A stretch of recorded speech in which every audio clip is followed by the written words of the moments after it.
Este podcast tem o apoio do Grupo de Comunicação Fred Isaac. Pensamos em tudo. Acesse fredisaac.com.br e da Oficina 161, Comunicação, Design e Branding.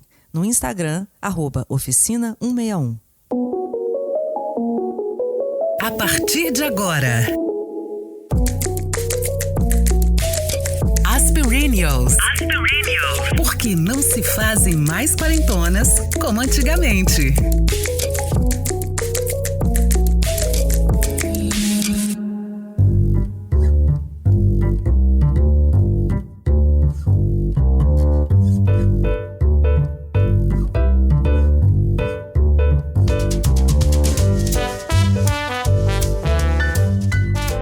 Não gosto de quem eu sou quando estou com aquela pessoa. A frase da psicóloga Joanna Singer é um sinal de alerta de um tipo de relacionamento que talvez você já tenha vivido ou esteja vivendo, até sem saber, né? E é sobre isso o nosso papo de hoje aqui no podcast Aspirinials. Eu sou Daniela Zupo e, pensando bem no que Dona Joana disse, acho que já vivi meus relacionamentos tóxicos. Eu sou a Cris Guerra e tenho uma experiência considerável nesse assunto também. Tem currículo, Nath? Eu sou Natália Dornelas e estou intoxicada. Eu mexo com tóxico. Apesar de não usar drogas, nem tóxicos. Gente, eu sou Fernanda Ribeiro e drogas quem nunca. Boa, meninas. Vida louca. Acho que se faz necessário, para começo de conversa, a gente fazer uma diferenciação aqui, né? Assim, a gente tá falando de relacionamentos tóxicos, não de relacionamentos abusivos, porque eu acho que rola, assim, uma confusão, né? Na verdade, alguns relacionamentos tóxicos podem ser abusivos, mas nem todo relacionamento abusivo é um relacionamento tóxico. Então isso é importante. Tipo toxina. Eu acho que todo abusivo é tóxico, nem todo tóxico é abusivo. É como se fosse numa escala, né? Assim, eu acho que o abusivo... O abusivo é um grau maior, é um nível de gravidade maior do que o tóxico, né? Eu penso... Quando a primeira coisa que me vem à mente quando eu penso num relacionamento tóxico, assim, de uma maneira até muito simplificada, é um relacionamento que faz mal pra gente. Né, alguma coisa, um relacionamento que, como disse a psicóloga no início a frase que eu citei aqui no início do programa, né, eu não gosto de quem eu sou quando eu estou com aquela pessoa, quer dizer, é o tipo de relacionamento que alimenta o seu cachorro mal. Ou nos colocam num lugar de eterna vigilância, parece que tudo que você faz é sempre errado, né? Acho que o tóxico vai te minando, vai te tirando as forças, as energias. Tem uma coisa de vampirizar também, total, né?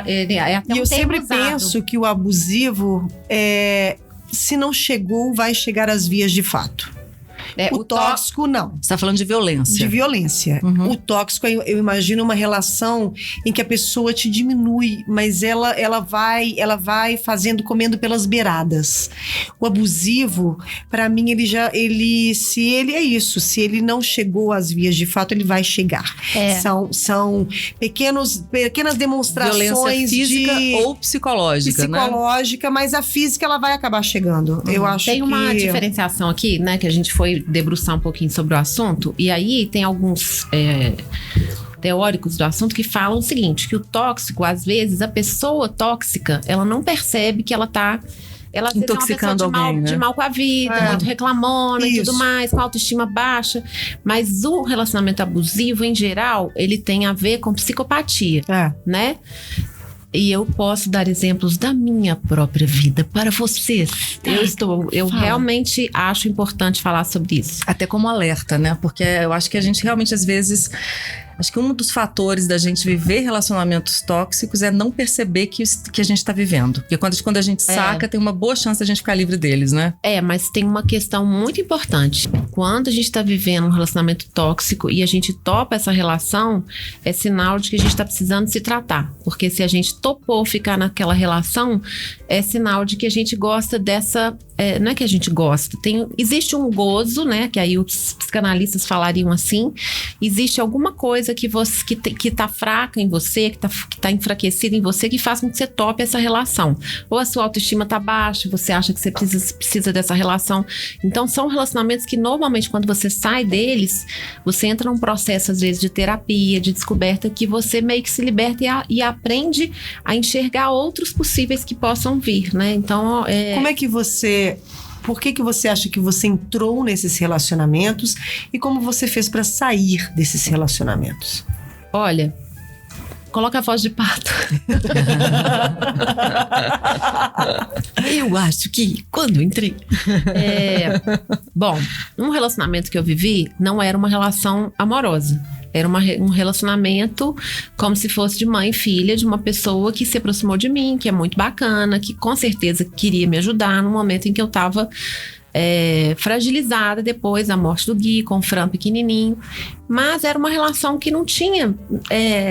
talvez ela fosse uma pessoa tóxica, sem perceber. E aí, o que acontecia? Eu acho que eu estava muito fragilizada, muito precisando de força naquele momento, que eu estava muito sozinha com o Fran. E eu demorei anos para perceber que essa relação não estava boa, né? E o que eu percebia era que eu também gostava de ter essa pessoa como esteio da minha vida, entendeu? Então existia uma fraqueza minha de não tá firme o suficiente para enxergar isso em mim. E eu saí à custa de muita terapia para entender o que tinha acontecido. Mas eu vivi dois relacionamentos amorosos, né? Eu acho que um era tóxico e o outro era abusivo. Eu acho que eu vivi um relacionamento abusivo. Aí seria legal você diferenciar isso na prática, né? Porque eu acho que isso é uma confusão enorme na cabeça das pessoas, assim. A gente até quando surgiu a ideia do programa, assim, a gente se perguntou, vamos falar de relacionamento tóxico ou de relacionamento abusivo, né? Eu nem sei se a gente precisa entrar nesse detalhe, porque eu acho que a nossa intenção vamos alertar as pessoas para possíveis relacionamentos tóxicos que elas estejam vivendo. Eu realmente não sei. Eu tô dizendo, eu acho que um era tóxico e o outro era abusivo. Pode ser que eu esteja exagerando, pode ser que os dois fossem tóxicos, mas um era o seguinte... Um espanhol, que eu me apaixonei por ele, né? E fui até o outro lado, né? Fui lá, busquei o espanhol, ele já tinha morado em Belo Horizonte, nós fomos morar juntos e ficamos 10 meses, 9 meses. Quando a gente mudou pra cá, ele entrou numa instabilidade que ele falava, eu não sei se eu quero ficar. Então, todos os dias ele falava em ir embora. Sabe o que é uma pessoa tirar completamente a sua estrutura psicológica? Ele me minava, porque o tempo todo ele me manipulava com essa história, eu vou embora, porque assim, eu tô deprimido, eu não tô deprimido. E aí chegou, eu consegui sair disso, mas gente, eu fiquei um caco. E chegou um dia que eu falei com ele assim, eu tô deprimida, eu chorava, eu falava, por favor, me ajuda. E ele falava, eu não posso fazer nada por você. É um negócio muito louco. Eu acho que ele era um psicopata. Eu acho que isso é abusivo. Eu penso assim, que o abusivo, ele...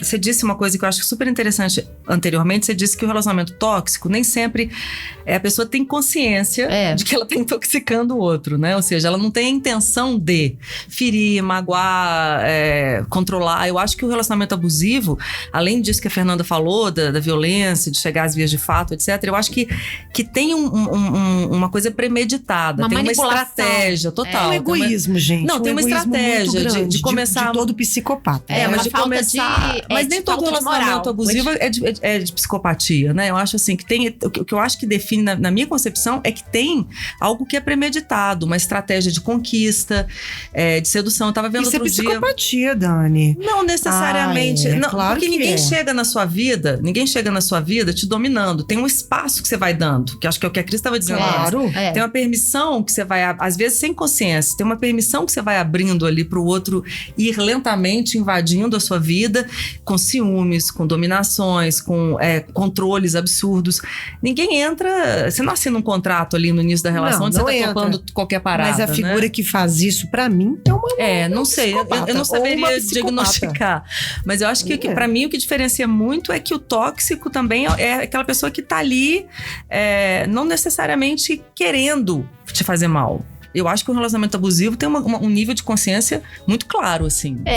Pelo que eu li aqui, a diferenciação tá aí, nessa intenção. Mas eu acho, na verdade, que o importante é a gente estar alerta para qualquer relação Sim, tóxica. claro. Porque assim, Pra qualquer relação que nos faz mal, né? independente da vontade da pessoa de querer, né, da intenção da pessoa, se você percebe que tem alguém alimentando o seu cachorro mal, é porque eu percebo isso, assim. Eu era uma pessoa pior do lado dessa pessoa com quem eu convivi. Eu fiquei agressiva verbalmente.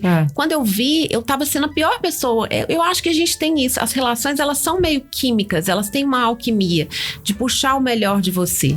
Se essa relação não tá puxando o melhor de você, é melhor você repensar.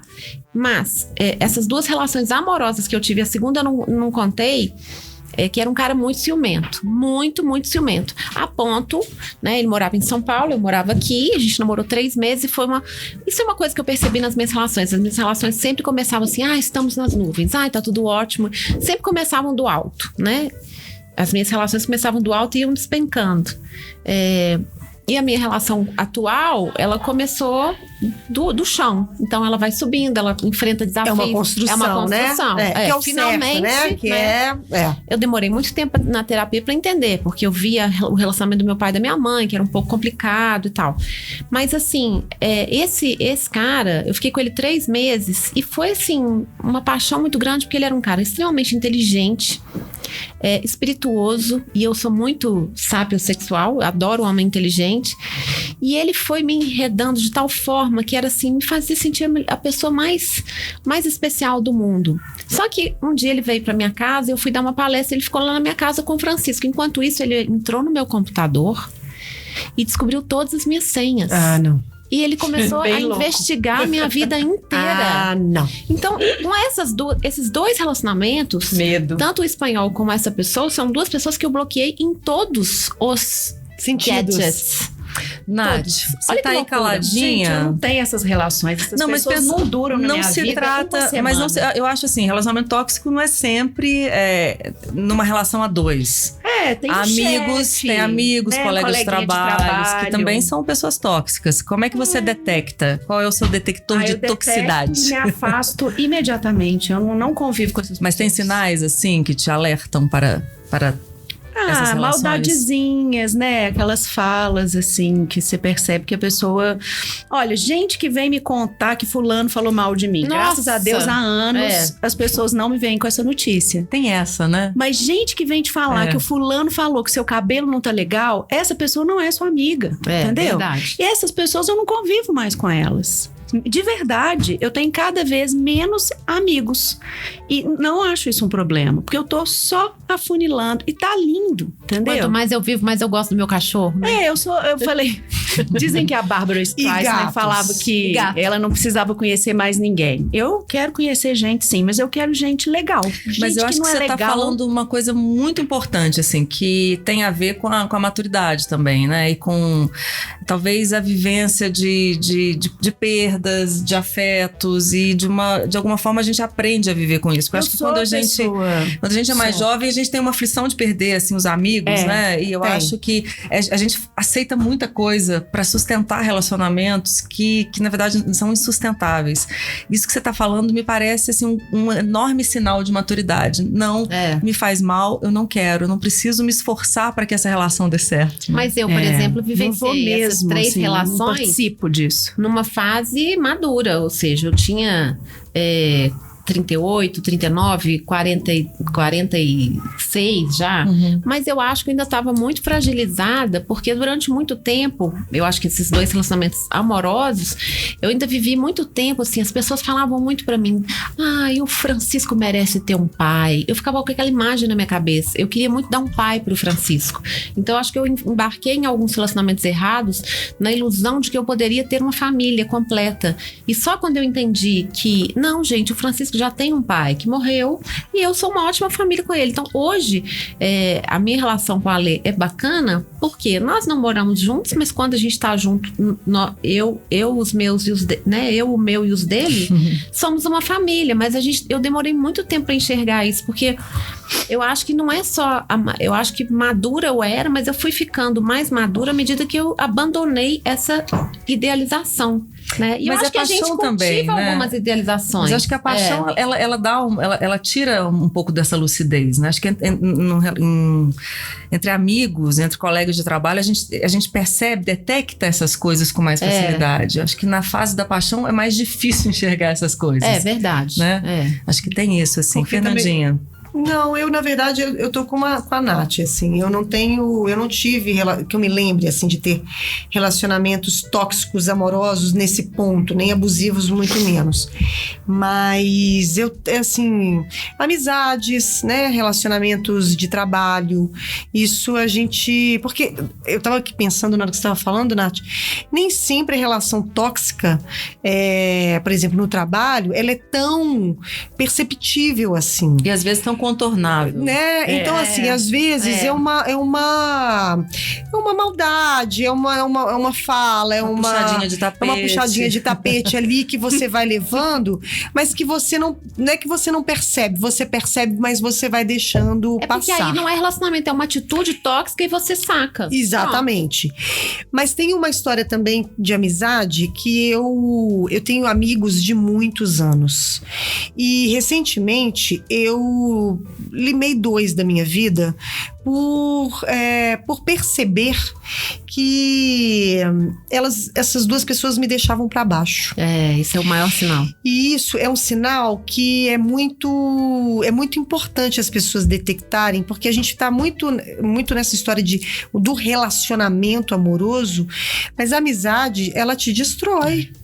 Uma pessoa chegar pra você... Eu acho mais difícil romper com um amigo, às vezes, do que com um namorado. É muito mais. E assim, você chegar pra uma pessoa, pra um amigo empolgado, contar de um projeto, e essa pessoa chegar e falar assim, mas olha isso, olha aquilo, olha isso, você não vai conseguir, porque se você fizer isso travestido de conselho. Tem uma frase... E eu passei por isso recentemente, e eu cheguei pra essa pessoa e falei assim, mas espera aí, eu tô te contando isso, todos os riscos, eu sei. Eu tô contando pra você que é meu amigo, pra que você chegue pra mim, o mínimo vai dar certo. Porque tem horas que mesmo que você tá dando um pulo no escuro, o que você quer é que alguém dê a mão pra você e fale assim, vai dar certo, eu tô do seu lado. Verdade. Eu tô do seu lado. Tem uma frase do Se Oscar você cair, eu te ajudo, eu te seguro, eu te carrego. Se você quebrar, tamo junto, vamos lá. Só que a pessoa, ali eu percebi que eu falei assim, gente, isso é tóxico. Isso não me... O que nessa altura do campeonato, isso vai me acrescentar? Em absolutamente nada. E tô vivendo um processo também de amizade, que tá também numa construção, que eu já sei que é tóxico há um bom tempo. E essa pessoa também, eu tô num processo de construção, de desconstrução, mas eu já identifiquei, eu sei como acho que é uma pessoa amarga, uma pessoa de mal com a vida, porque também tem isso. Em geral é isso. Né? A pessoa, ela tem baixa autoestima, ela é uma pessoa que ela não pode dar o que ela não tem. Exatamente. Ninguém pode dar o que não tem. Ninguém pode, mas aí eu mas acho isso que é problema dela, não é mais problema meu, esse é o você limite, tá entendendo? eu acho também. Assim, você ter que dar conta também. Eu me lembro que nitidamente de uma amizade tóxica que eu tive durante muitos anos, e aquilo que a gente estava falando, aquela relação que você amizade antiga, você tende a ter um cuidado maior, né, nessa manutenção. Então você tende a ser mais tolerante do que você é com um amigo mais recente, porque você fala, puxa, essa pessoa tá na minha vida há tantos anos, como é que eu vou romper assim, só porque não posso ser tão intolerante, ninguém é perfeito, eu também tenho cá os meus defeitos, etc, etc. Só que todo mundo enxerga, você começa a receber sinais de que aquela pessoa, na verdade, eu tenho um truque, assim, uma coisa que eu desenvolvi com o tempo, que para detectar essas coisas, que é assim, aquele amigo que tá sempre pegando uma característica sua para te sacanear, aquilo que ou melhor, transformando em defeito, que é só uma característica, esse é um amigo que você tem que rever, eu acho, assim. Tô dizendo, por exemplo, tudo aquilo que as pessoas tendem a admirar em você, o seu amigo critica. Né? Então, assim, eu acho que transforma em defeito. Eu acho que isso porque isso é tóxico. Isso é tóxico. Só que a gente tende a relevar muito, a entender muito. Aí chega um momento em que o caldo entorna e você começa a juntar as pontas, né? Que você às vezes devia ter sacado isso antes, só que você não sacou. Eu acho que a gente tem uma condescendência também. Mas a maturidade também dá isso pra gente. Mas aí também. Isso que a Cris estava falando, aí é justamente isso que pra mim é o sinal de alerta. Quando você rompe, quando o caldo entorna, o primeiro sentimento que você tem é de alívio. Total. Fiquei livre dessa relação tóxica. É literalmente como se você tivesse saído de uma prisão. Nath. Não, é só porque eu lembrei que já em outro episódio eu tava falando dessa história que eu faço e que eu recomendo, que é recadastrar os amigos mesmo, de tempos em tempos, só porque aquela pessoa estudou com você quando você era criancinha. Não significa que vocês vão caminhar pro resto da vida juntos. Respeita o que vocês viveram e segue. As pessoas mudam e às vezes pra pior. Enfim, eu não fico em nada que eu acho que não faz sentido. Mas sabe o que rolou comigo? Eu não sou de trazer tantos amigos de mais tempo, mas eu sou uma pessoa muito aberta e eu gosto muito rapidamente. Pega amizade rápido. Pego amizade. Né? E aí, como figura pública de abrir minha vida, eu acho que as pessoas se aproveitaram muito de mim. Então, eu aprendi a ter um filtro, mas demorou. Nossa, já apareceu muito doido na minha vida, gente, sabe? Muito Mas doido. eu acho que tem essa história de que você tá falando, de abrir a guarda mesmo. Porque também tem isso, gente. A gente abre a guarda e vem de todas as formas. Você vai ter um retorno de pessoas muito legais, mas também vem as oferendas. Vem água e vem ordem. Oferenda, então, eu acho que a grande sabedoria... né? Você não vai receber o bom do bem também. Acho que a grande sabedoria da vida é você perceber que você tem que devolver para Iemanjá as oferendas. Nossa, para o mar. Devolva para o mar essas oferendas. Eu devolvi para o Oceano Atlântico, chegou lá na Espanha. Exatamente. É isso. Né? Você chega e fala, Iemanjá, estou te devolvendo essas oferendas. Essas não me servem. Esse Exu eu não tô querendo. Não tá, entendeu? Então, às vezes nem Iemanjá dá conta, né? Não, ela não dá. Ela não dá. Mas ela bota ele lá no canto, lá junto com o tubarão, a baleia, o jubarte, sei lá. Eu acho que eu queria fazer uma pequena, não é nem provocação, mas uma coisa que me ocorreu agora que eu acho que é interessante. Essa coisa da gente olhar sempre pro outro, né? Assim, e eu acho que às vezes a gente é um pouco tóxico também com o outro, né? Quer dizer, essa capacidade da gente perceber que a gente às vezes, num namoro, num casamento, a gente percebe que a gente tá sendo a pior versão da gente num determinado momento, ou porque você tá muito estressado, ou porque você tá passando, né? Eu acho que tem isso, A gente tem momentos em que a gente deveria fazer um antidoping na nossa fala. Eu acho que é legal, assim, da mesma forma que a gente detecta no outro sinais dessa toxicidade, assim, mas a gente ficar atento, né? A tentar ser mais legal com as pessoas que a gente gosta, né? Você não tem nada a dizer, né? Não fala nada. Eu acho que você não tem nada de bom a dizer, né? Eu me vejo assim, profissionalmente, né? Quando cobria moda e eu sentia aquele poder, às vezes, para criticar um desfile e tal. Não, me arrependo de tantas coisas que eu escrevi e que eu disse, assim, eu fui criada no jornalismo numa escola do colunismo social, que é da maledicência, né? Que é você se haver com a vida do outro, o que o outro tá fazendo, criticar, prestar atenção na roupa. Gente, hoje isso tudo pra mim, falou assim, gente, se eu pudesse descartar isso tudo... Uma permissão pra tirar, né? Porque assim, e eu era muito crítica, né? Eu sou uma pessoa que tem lua em virgem, então isso é da minha natureza, mas hoje eu seguro muito, eu tento me controlar, eu realmente me sinto uma pessoa muito melhor do que eu já fui, mas é um exercício, e quando eu tô muito cansada, ou quando a pessoa me irrita muito e gera raiva, isso às vezes vem, então são coisas que eu trabalho, porque se eu não tenho algo de bom a dizer, eu prefiro não dizer nada. Então assim, hoje, inclusive no meu trabalho, não escrevo sobre filmes que eu não gosto, não falo sobre, né, coisas que eu não acho que vão acrescentar nada pra ninguém, mas é um aprendizado de vida. Eu seguro essa virgem, né? Essa lua em virgem que existe dentro de mim. Tem uma frase de rede social, que eu não sei de quem é, né? Porque nunca tem crédito pra nada. Do Caio Fernando Abreu, né? Do Caio Fernando Abreu, tem crédito ou da Clarice Lispector, né? Que eu acho que é muito, muito propício para que a gente tá falando, que fala assim, se você pudesse comer as suas palavras, a sua alma seria nutrida ou envenenada. É isso aí. Uma pergunta que eu acho que a gente pode se fazer assim, né? E talvez se vocês quiserem responder, dá pra gente conversar, né? Dá pra gente chegar nesse ponto em que a gente diz pra alguém, olha, não tá legal. Não tá isso. legal. E a gente consegue ouvir isso também quando o outro fala. Se o outro chega pra você e diz, olha, sabe, você tá me fazendo mal, mas não é que a gente precisa romper, assim, eu só quero que você reflita sobre isso. Será que isso é possível? Vocês acham que essa conversa seria lindo, né? Olha, é difícil. Eu acho muito difícil. Eu fiquei 15 dias sem meu remedinho recentemente. Eu tomo um antidepressivo, uma dose muito pequena. Tem mais ou menos uns 10 anos e eu tenho uma dificuldade muito grande de aceitar que ele me faz uma pessoa melhor. Na verdade, não. Eu tenho uma dificuldade muito grande em aceitá-lo na minha vida para sempre, porque eu fico assim, eu quero ser eu mesma. E na verdade, não. O remédio me ajuda com tudo que eu seguro. Eu acho que é uma coisa que realmente eu descobri várias vezes. Meu médico já falou, não, você pode largar. Mas ele fala, mas se você não quiser, você pode tomar pro resto da sua vida. E aí, várias vezes acontece do remédio acabar e eu não vou lá, ou então eu peço a receita, demoro pra buscar. Então, nos últimos 15 dias eu fiquei sem esse remédio. Eu já fiz isso várias vezes. É alguma coisa que eu preciso resolver na terapia. E aí, eu tive uma discussão com o Alê, que ele falou umas coisas pra mim, assim, que ele tinha toda razão em várias coisas. Eu tava insuportável. E aí, foi muito difícil ouvir. Eu meio que, não dei conta. Mas depois, no dia seguinte, eu falei, poxa, ele tinha toda a razão. Então, eu acho que depende do nível de maturidade que a gente tá para aceitar.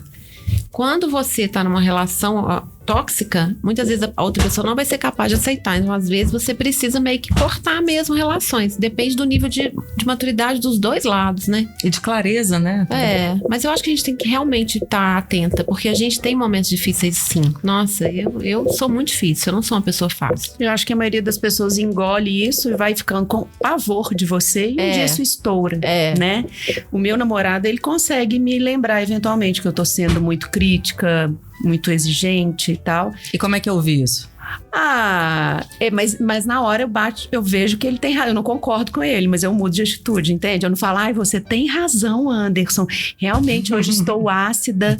Porque quando eu tô assim, o que eu faço, gente? Eu desapareço, eu não vou pro social. Sabe? Quando eu vejo que eu tô muito crítica, eu fico em casa. Que aí ninguém precisa, né? Só eu tenho um código com a Lê que é alerta de chatice. Sabe? A gente já tem esse código um com o outro. Só que nesse dia não adianta. E é muito legal se você consegue. Um tsunami de chatice. Se você consegue isso, né? Que alguém te dê esse parâmetro, é muito legal, porque todo mundo cresce. Mas eu acho que a tendência é a pessoa ir absorvendo, ficando com pavor de você. E aí entorna o caldo um dia. Porque ela vai embora, você não entende. Ela vai embora sem nem, né, deixar um post-it. Falando que você é chata pra caramba, ou que você é babaca. Ou tipo, vovó Juju comprar desconfiômetro. Vovó Juju tinha esse bilhetinho na mesa dela, telefone, comprar desconfiômetro. Porque a pergunta que eu acho que fica um pouco essa, né? Eu fico pensando nos psicólogos do mundo inteiro, assim, tanto que eles escutam essas histórias de relacionamentos tóxicos e como eles devem se perguntar por que leva tanto tempo para as pessoas sacarem isso e mais tempo ainda às vezes para saírem de uma relação assim. Mas eu acho muito importante isso que você está falando, gente. Eu acho que a questão da saúde mental e psicológica é uma coisa muito negligenciada por todos nós.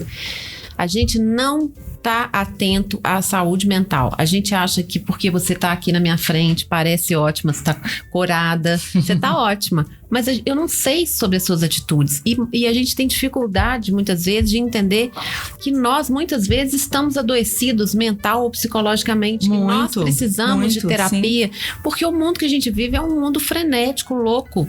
Então, assim, é preciso olhar para essa saúde mental dentro de casa, entre os seus amigos. E estar sempre recomendando, gente. Os psicólogos estão aí para nos ajudarem. Psicólogos, psicanalistas, Theta Healers e várias coisas que eu acho, assim, tem várias coisas que tem, né? Eu faço psicanálise e tenho feito Theta Healing, eu fiz 3 sessões e tem sido incrível na minha vida. É uma nova técnica, eu não sei explicar como é uma coisa mais alternativa, mas é incrível. Foi isso que me ajudou a trazer um pouco do luto da mamãe. A gente precisa falar sobre a nossa questão psicológica, como que a gente está lidando com os nossos sentimentos. A gente precisa colocar isso. Eu acho que a gente precisa entender que saúde é um conceito mais amplo, né? Eu acho que existe uma tendência hoje a falar muito de atividade física, alimentação, sono. Claro, tudo isso é importante pra gente ter saúde, mas eu acho que a saúde dos relacionamentos, isso está comprovado. Recentemente, acho que foi em Harvard, teve um estudo de anos e anos, talvez um dos mais longos estudos comportamentais, que chegou à conclusão basicamente que a felicidade das pessoas, eles estudaram... Foi 70 anos que durou esse estudo, né? Homens de diferentes classes sociais, e acompanharam esses homens ao longo de várias gerações e chegaram à conclusão que o que faz as pessoas felizes, assim, entre outras coisas, é a qualidade dos relacionamentos. A saúde dos relacionamentos. Então isso é muito mais importante do que a gente hoje, no nosso dia a dia, do que a gente admite, né? Porque a gente tá focando em sucesso, em trabalho, em imagem social e uma série de outras coisas, quando na verdade o que vai determinar a nossa saúde emocional são as nossas relações, né? Então, mais uma razão pra gente correr dos relacionamentos tóxicos, porque deve ter um monte de gente bacana aí no mundo querendo conhecer a gente, não é possível, né? Tem que limpar, né? Porque senão não tem espaço, gente. Basicamente é isso. E eu acho de uma desonestidade quando você tá numa relação tóxica, e pra mim isso também é um sinal de alerta, e diante de uma questão, o outro quer que você se sinta culpado por aquilo. Nessa desonestidade, não só não assumir a sua maldade, ou egoísmo, ou sacanagem com o outro, mas de tentar fazê-lo se sentir culpado por isso, né? E eu acho que isso é uma dinâmica muito comum dos relacionamentos tóxicos. Você é sempre aquele que está sendo culpabilizado de alguma coisa que o outro fez. Mas cuidado, quando você estiver num relacionamento tóxico, vá olhar pra dentro de você, porque alguma coisa fez com que você ficasse nesse relacionamento. Você precisa olhar pra você, e você não pode culpar só o outro. Não é que você é o culpado. Mas ninguém faz nada com você que você não autorize, né? Basicamente. Tem uma tríade que recentemente minha amiga que é psicóloga estava me contando, que é o torturador, o torturado, o algoz, o torturado e o salvador. Existem nas relações, muitas vezes, uma tendência de você, às vezes, ficar alternando entre esses três papéis, porque é quase um ciclo. Então, a gente não percebe muitas vezes que a gente está nesses papéis, e muitas vezes a gente cai nisso, sabe? Eu achei tão elucidativo quando ela me contou isso, porque às vezes o torturado, ele gosta de estar ali pro algoz, mas aí, às vezes ele é o torturado e às vezes ele é o salvador, porque ele vê que existe o algoz e fala, mas eu quero salvar esse algoz, sabe? Assim, nessas duas relações que eu vivi, eu me vi várias vezes na posição de tentar salvar, entendeu? Eu era torturada, mas em alguns momentos eu falava, não, mas coitado, ele tá deprimido, vou tentar salvar, entendeu? O outro era ciumento, porque era um ex-alcoólatra que frequentava Alcoólicos Anônimos, mas na verdade ele deixou de beber e ele adotou uma outra adicção, é um adicto, o adicto do ciúme, entendeu? Então ele falava assim, porque você é uma escritora, nós vamos casar, eu não quero que você fique, você não vai precisar, ele ganhava muito bem. Ele falava assim, você não vai precisar, você vai poder ficar em casa escrevendo. Controle, né? Aí eu pensei, nossa, que delícia ficar em casa escrevendo. Mas depois eu falei, cara, que loucura. E o ciúme dele era uma coisa louca. Gente, ele tinha ciúme do meu passado. Ele foi até amigos antigos que eu tinha. Ele desconfiava. A pessoa fazia um elogio no meu Instagram. Se era um homem, ele ficava com ciúme. Imagina! Agora, tem uma coisa que eu acho, assim, tem todas as teorias, todas as coisas mesmo... né, de psicanálise, de você olhar para você, mas eu acho que de forma simples também é o básico, é o clichê da vida. Você tá feliz? Porque, na verdade, assim, feliz que eu digo não é a felicidade que a gente até falou outro dia, de você estar o tempo inteiro. Ninguém é o tempo inteiro feliz ou alegre, ou divertido. Mas, assim, você olha pro seu dia, entendeu? E você termina o seu dia, você tá com alguém que seja seu amigo, ou que seja sua amiga, ou que seja seu companheiro. Você quando você para pensar, você tem momentos que você olha de ternura e fala assim, não, eu tenho muito mais momentos que eu tô sorrindo do que eu tô chorando, ou muito mais momentos que eu quero ver e ficar com essa pessoa do que eu quero me afastar, ou aquela energia é ruim. Porque, na verdade, pra mim, detectar é isso. Se você não chegar no fim do dia e você não se sentir leve, que é diferente de cansado. Mas se você não se sentir leve com a pessoa que tá do seu lado, que seja amiga, amigo, ou... Gente, eu tenho um desses relacionamentos, eu chegava em casa todos os dias com dor de cabeça. Então, assim, é uma coisa muito, muito sintomática. Porque o corpo fala, sabe? E aí, se você não detectar que você, no final do seu dia, você tá exausto no sentido de mentalmente com aquela relação, não é, gente, já é tóxico, você já pode... o corpo fala, mas a gente tem que ouvir, né? Tem que ouvir, exatamente. E quando você não se sente livre também. Quando você tem que pedir desculpas por ser quem você é, né? Exatamente. Isso pra mim é o pior. Eu acho que o pior da vida é você pedir desculpas por quem você é. Pedir desculpas quem porque gosta você de faz, você como você entendeu? é, né? Eu tive um namoro com uma pessoa, ele era bipolar, então ele também tinha momentos muito difíceis e tinha ciúme. Era muito engraçado. Depois que eu terminei esse namoro, eu gostei muito dele, nós ficamos 2 anos juntos e tal. E ele tinha um toque de telefone específico, né, pra me ligar. Quando eu ouvia o toque de telefone dele, me dava um negócio ruim. Não. Sabe? Não dá. Era o corpo falando, né? Eu acho que se tem uma última coisa que eu falaria tem uma coisa aqui na matéria que a gente estava lendo da revista Cláudia sobre isso, que fala: a primeira medida se dá estabelecendo limites. Eu acho que a questão do limite é importante na nossa vida o tempo todo, é a eterna vigilância, entendeu? Considerações finais, meninas? Eu diria que a verdade é, a menos que você deixe ir, que perceba que a situação acabou, não vai seguir em frente. Eu resgato aqui um mantra que eu adoro do Ho Oponopono, que é perdoar, se você conseguir, né? Perdoar você mesmo por ter caído naquela cilada antes de mais nada, perdoar o outro e partir. Eu acho que a gente precisa ter essa coragem de terminar as coisas na vida. Eu acho que isso é importante. Eu acho que a gente marca muito tempo, assim, muito passo na vida, por medo de ficar sozinho, por medo de romper, por medo de... E até nas amizades, ou por medo de se arrepender. Eu acho que se não tá legal, não tá legal. É isso, assim. Acho que a gente tem que ter essa percepção e essa coragem de partir, né? Quando é preciso. Eu tenho essa amiga que eu citei, minha amiga psicóloga, a Lu, ela falou uma coisa que eu acho que fica muito pra mim, assim. Acho legal você ver as coisas dessa forma. Essas pessoas que aparecem na nossa vida, elas são mestres em alguma coisa, elas nos ensinam alguma coisa. Eu prefiro ver dessa forma. Assim, com certeza. Né? Elas aparecem para nos ensinar alguma coisa. Então, aceite e agradeça, né? O agradecer é importante também. Então, sem mágoa, porque seguir, né, assim, eu já tive esses relacionamentos, mas não, você não pode deixar aquilo contando com mágoa. Eu acho que você não pode deixar aquilo te definir pro resto da vida, né? Então eu acho que é importante se libertar mesmo desses relacionamentos, colocar um fim e tocar pra Savassi, tocar pra Paulista, tocar Beijo não me liga. Beijo não me liga. Exato. Transforma em caso pra contar, caso engraçado. Meninas, volta pro mar oferenda. Volta pro mar oferenda. Meninas, dicas? Temos dicas? Dicas Aspirinials.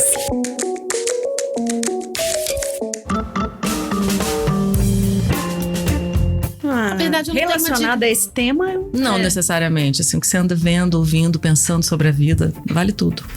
Vale tudo? Vale o que quiser. Então, eu tô pensando um pouco sobre a morte, porque eu tive e estou tendo muita facilidade para entender a partir do meu pai. E percebo que as pessoas ficam um pouco sem entender isso, assim, né? Elas chegam para mim, nossa, e quando elas veem que eu tô bem, né? Meu pai faleceu há mais ou menos 1 mês, ele tava doente, né? Para quem chegou agora. E ele foi descansar e eu entendo isso mesmo. Então eu comecei a querer entender a morte, até porque eu quero fazer uma passagem consciente. Quero que quando a minha hora chegar, que eu saiba isso. E aí, assim, comecei a procurar livros e tal, e encontrei no Netflix, assim, um documentário, na verdade, é um documentário série, né? com Morgan Freeman, que ele vai pesquisar o sentido da vida sobre Deus. É maravilhoso. É lindo. É maravilhoso. É assim, eu só acho que ele não precisava chegar naquele jatinho, porque quando você tá buscando iluminação, você tá em outro patamar, né? Mas tudo bem, aquele jatinho a gente deixa. Porque ele roda o mundo, né? Atrás das religiões. Ele vai, né? E ele encontra mestres de várias religiões e tal. Eu tô no 3º apenas, mas aquilo me despertou pro Dalai Lama, e aí eu tô buscando um pouco dessa literatura e entender a vida dele. Mas enfim, é muito lindo assim, você começar a buscar esse tipo de, né, de conteúdo, de entendimento, né? É muito legal assim. É uma ótima série. E mesmo. a gente percebe mesmo que as pessoas precisam se haver com a morte, né? E como tem dificuldade. Então é isso. Fica a dica. Dificuldade cultural. Meninas, mais dicas? Eu tô vendo uma série. Eu tô vendo. Você falou de série atípica, não tem nada a ver com papo, mas eu acabei de terminar. No Instagram outro dia. Nas redes sociais. Entrou a 3ª temporada. É uma série muito bacana sobre um garoto autista. Ele tem, na verdade, Asperger, né? Que tá dentro do espectro. É adolescente, é uma série adolescente. É muito legal. Uma série de família, assim, que todo mundo curte lá em casa, todo mundo gosta. Trata com complexidade e humor esse tema. E eu acho muito bacana porque como esse garoto está inserido numa família que, ao mesmo tempo que tem um impacto ali, né, que tem que se adequar às necessidades desse garoto, também tem as suas questões. Então eu acho que é muito vida real, assim, é muito engraçado, é muito bacana, é uma super dica assim para a família inteira. Atypical. Você tá falando aí, eu também tenho uma série que eu acabei de ver, o Método Kominsky, que é uma série sensacional que fala, inclusive, da amizade. Michael Douglas. Michael Douglas e como é que chama o outro ator? James. Vamos lá. Alan Arkin. Os dois... Oráculo se pronunciou. Os dois são brilhantes na interpretação, no texto. É incrível. E fala muito sobre essa história da amizade. A amizade dos dois tem horas que você detecta elementos tóxicos. Mas você vê que o outro aceita, o outro joga e os dois vão evoluindo com isso aí. O Michael Douglas é um ator que tem uma escola de teatro em Hollywood. E ele... Bom, é pra você rir, pra chorar. Fica a dica aí pra vocês, o Método Kominsky. Eu tenho uma dica que é uma música pra exorcizar as relações tóxicas. É uma música do Paulo Miklos que chama Eu Vou. Podia fechar com ela. É muito legal, porque ele meio que... Eu acho que o Paulo Miklos também deve ter vivido algumas relações. Entrega... Como é que é, Fernanda? Entrega a oferenda. Não, volta pro mar a oferenda. Volta pro mar a oferenda. É pra devolver pro mar a oferenda cantando essa música. Então pronto. É isso aí. Direção e edição, Rodrigo James. Voz das vinhetas, Rose Xadê. Trilha, Flávio Guerra. Comercial, Mônica Simões. E-mail, monica@asperennials.com.br. Nosso site é o asperennials.com.br. Perennials com 2 N's. E se você quiser falar com a gente, pode mandar mensagem pelo e-mail falecom@asperennials.com.br ou através das nossas redes sociais, Instagram, Asperennials, Facebook, Asperennials. Toca pra Savassi. Beijo, pessoal. Melhor caminho é aquele que a gente conhece.